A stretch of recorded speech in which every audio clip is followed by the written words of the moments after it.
Every year around this time, I hear from dozens of community members who say their lives have been forever changed by two words: breast cancer. Whether it's you yourself, your mother, your wife, your loved one, your best friend, this is a disease that does not discriminate. On this episode of Real Talk, we'll share stories of loss, healing, and hope from those with firsthand experience.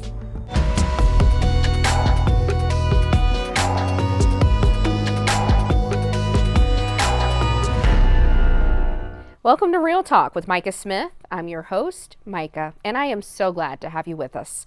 October is Breast Cancer Awareness Month, a time to learn more about the disease, promote early detection and screenings, as well as raise funds for research.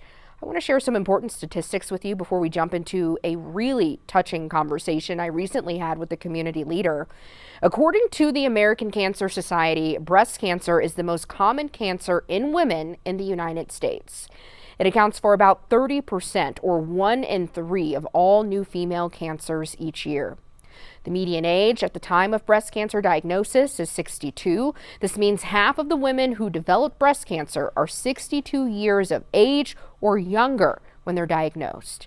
I want you to keep that last statistic in mind as we head to Welton Street Cafe, the heartbeat of the historic Five Points neighborhood in Denver, where I talked to co-owner Fatima Dickerson about how breast cancer has taken a beloved member of her restaurant family. Fatima, let's start by talking about Rhonda Abdullah. Who is Rhonda? Rhonda was our head waitress at Welton Street on 27th. Yeah. How long did she work for you? Rhonda worked with us over 20 years. Describe her for the people who don't know her, because if you hear this name and you know her, myself included, there's an image that pops in your mind. But if you, for our viewers who don't know Rhonda, help build a picture for us. Oh my goodness. Rhonda was, I don't even know how to describe this woman really. She was for the people. You know what I'm saying? Like, she loved to serve. She loved giving out hugs. She loved making sure the whole entire family was taken care of. Whenever you walked in, if you didn't see me, you saw her. And we were like the dynamic duo. Rhonda had a great spirit when it came to service, and she really loved her position at Welton Street Cafe. Yeah. I'm sure everyone will notice we're unfortunately speaking about Rhonda in past tense. Talk to me about what happened to Rhonda. So in 2016, Rhonda was diagnosed with breast cancer. And so she got through all the treatments. We beat it in about 2018. In 2021, it came back a second time. And so we closed in 2022. Rhonda ended up passing in 2023 as a result. Wow. That is just incredibly heartbreaking to hear you say. Can you walk us through the emotions and just the impact that it's had on Welton Street Cafe? You know, we were closed at the time that Rhonda passed. And so her mother called me and said, you know, Rhonda passed away. I said, no, she did not. You know what I'm saying? Like, I was just talking about this woman, like, you gotta be kidding me. When she passed, it was like every phone call, phones ringing. They're like, what's going on? What happened to Rhonda? And I'm just like, a lot of people didn't realize that we always had on pink, you know. In some fashion, we would have pink flowers on the table. Every October, we would have pink shirts. Rhonda had breast cancer plates on her car. You know, I actually had a breast cancer ribbon on my register, you know. And so she worked fully through her treatment. She didn't want to stop. You know, she was just like, I gotta keep going. The people need me. She was very determined, and I'm still like, it's not real. You know what I'm saying? Because I don't have any memories with her in this place. Now, if we would go back to 27th, I think that would be a little bit harder to function in that location, but she definitely is missed. Fatima, I know this disease can touch anyone, no matter the age, but in my memory, when I think of Rhonda, I think of someone who was so young. Yeah. So Rhonda vibrant. How old was Rhonda? Rhonda was 52. I want to say. So young. Yeah, she was young. Like I said, a lot of people did not know she was sick. We just kept it a secret, you know, and we just kept pushing forward.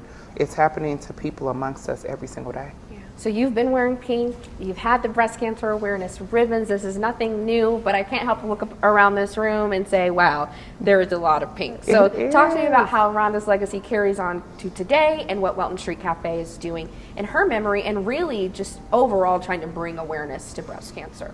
Overall, we have to be the space to do it. You know what I'm saying? Like, when you think about duty, what's your duty? Our duty is to serve food, right? We get that. But our duty is also to serve support and compassion and to bring awareness to a community that does not have access to the resources like other communities. Having decorations up in this new space has almost been alarming. People coming in like, why do y'all have on pink? What are the pink ribbons for? And we're like, well, did you know October is Breast Cancer Awareness Month? And they're like, no, I did not know. Can I have a ribbon?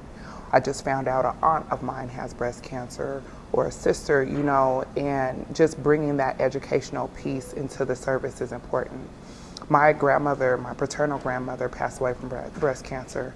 My paternal aunt also just finished treatment for breast cancer, so this is also something that runs in my family. You know, so it's just like, if nothing else, how can we use our bodies and how can we use our spaces to bring awareness and to deliver a message? I think that's especially important in the Black community. We know that historically we are disproportionately impacted by most things, and there's also a little bit of distrust between our community and the medical community. So maybe we're not getting tested as often or as early, or maybe we are hesitant to take those steps ourselves, right? Oh yeah, people are afraid of health. They don't want to go to the doctor, or we're afraid to pay a bill if we don't have the money for it. And it's also been a good space for younger generations. Mm-hmm. You know, I had this little girl in here the other day. She was probably about 4 or 5 years old. And she said, excuse me, she comes up to me, gets up off the table and says, can I have a pink necklace? Because we've been giving out pink bracelets, we've been giving out pink ribbons, pink necklaces for people to just show support however they can. I said, it's Breast Cancer Awareness Month. Did you know that? She said, no. And so her dad said, let me sit down and tell you about it, you know, at that young. And I thought it was beautiful. You know, it's not easy to accept what is, but it's a lighter space when you come in, especially if you've been impacted directly or indirectly, to see that someone sees you and someone hears you and someone supports your journey. That is beautiful, and a beautiful way not only to honor all survivors and those who have lost the battle with breast cancer, but also our friend Rhonda here at Welton Street Cafe. So. Rhonda's here in spirit every single day. Absolutely. Like the inside jokes that we have had over the years, those will never die, you know, and if she was here, she would be decked out in pink every single day with us, and probably until November, because she's a Scorpio and she would be wearing pink in November as well. All right. Fatima Dickerson, owner of Welton Street Cafe, thank you so much for joining us for this Real Talk. Thank you. I myself had many personal interactions with Rhonda. She was amazing, just a beautiful spirit, and my thoughts and prayers are always with her family, her restaurant family as well. So coming up, breast cancer is not exclusive to women. There are quite a few men who are also living with the disease and fighting back. After the break, we share one man's story who hopes to break the stigma surrounding men with breast cancer. This is Real Talk with Micah Smith.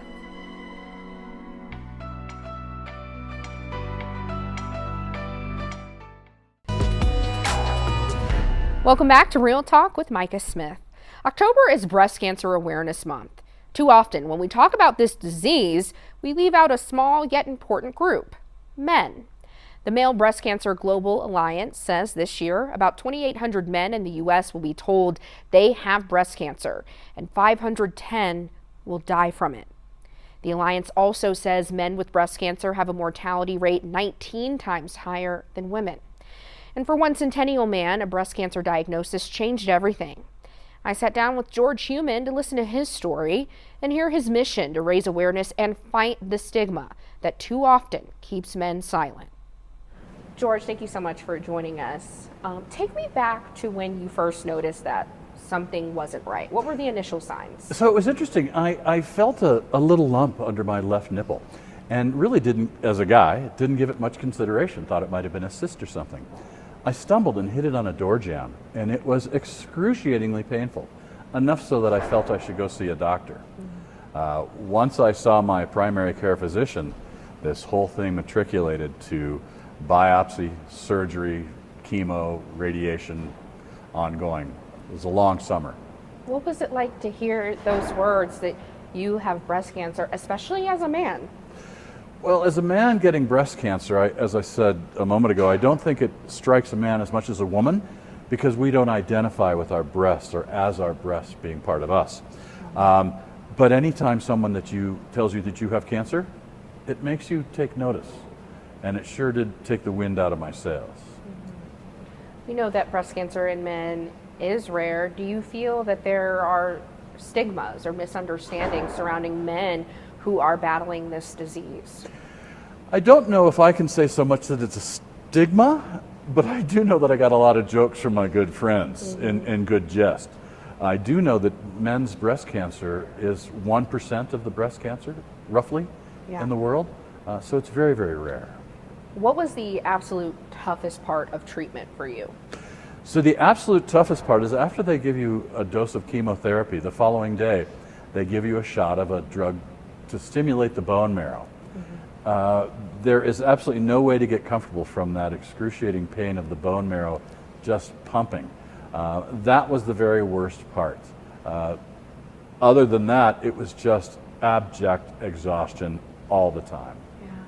Did you have a lot of support? Did you seek support? What did your network look like at this time? That's a great question. I had a lot of support. My wife was a wonderful support. She was there. My daughters were supportive. My son-in-law was supportive. It was terribly hard to find support groups for men.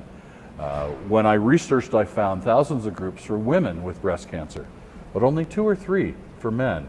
One was the Men's Global Breast Cancer Alliance. That's a group that I have been able to ask other men. I'm about to go through this treatment. I'm about to be prescribed these drugs. What would you suggest? How do they work for you?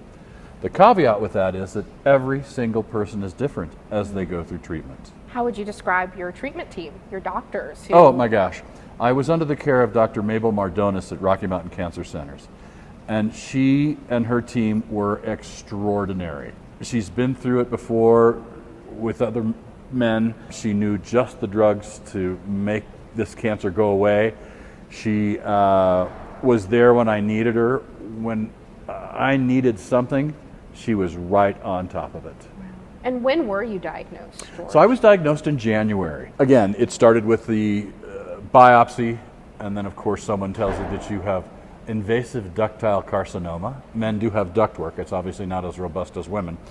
And at that point, this thing spun out of control. You meet with a surgeon, you go through body scans, you meet with oncologists, you meet with radiologists, you meet with just everyone. Had you ever known any other men that had breast cancer? Did it run in your family? What could have possibly have been maybe the underlying cause? Another great question. No. And cancer was not prevalent in my family. When I asked my oncologist exactly what brought this about, she stated it was just an environmental cancer. Again, it could have been from having my hands in brake cleaner. It could have been dealing with chemicals years ago when I owned a ski shop. It could be anything. It's just one of those kinds of things. When you heard environmental cancer, and thank you for clarifying, what exactly that means, did you think like, maybe I have some regrets, maybe I should have been more careful, or were you just kind of like, okay, this is my journey? Absolutely, absolutely. There were times where you thought, well, maybe I shouldn't have had my hands elbow deep in cleaners to get something done. I probably should have been a little more cautious about spraying cleaners on a towel and wiping off something. Those considerations do come into mind, but the unexamined life is not worth living, and if you don't go out and try to grasp it, you're stuck in a life of mediocrity. I really like that quote that you said there.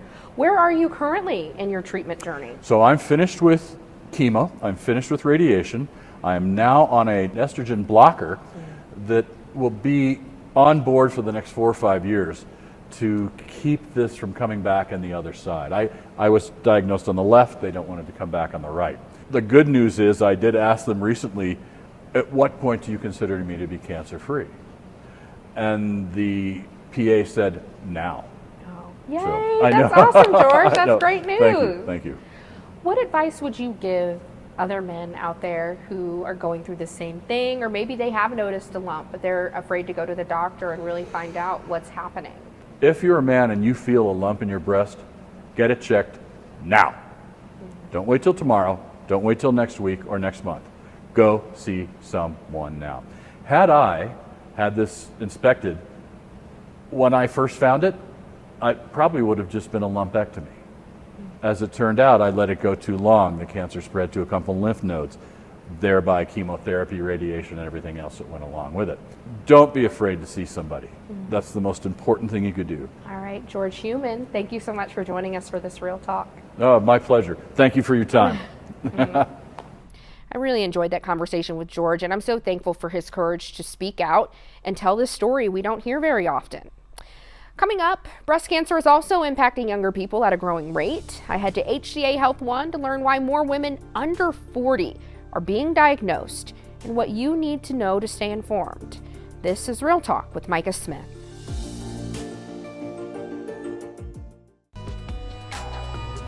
Welcome back. We are continuing our conversation on breast cancer awareness this October, diving into statistics and stories you probably haven't heard, like this statistic. The number of breast cancer cases in women under 50 is growing. According to the American Cancer Society, the female breast cancer rate has increased by 1% per year. For women under 50, it is 1.4% per year. Yale Medicine reports the most common cancer in women 39 years old or younger is breast cancer. I went to HCA HealthONE, the Rose campus, to talk to Dr. Kayla Griffith, breast cancer surgeon, who focuses on breast cancer, about those concerning statistics and what else we should be paying attention to when it comes to this disease. Dr. Griffith, can you talk to me about some of the trends that you're seeing in terms of who breast cancer is impacting that maybe we weren't really seeing before?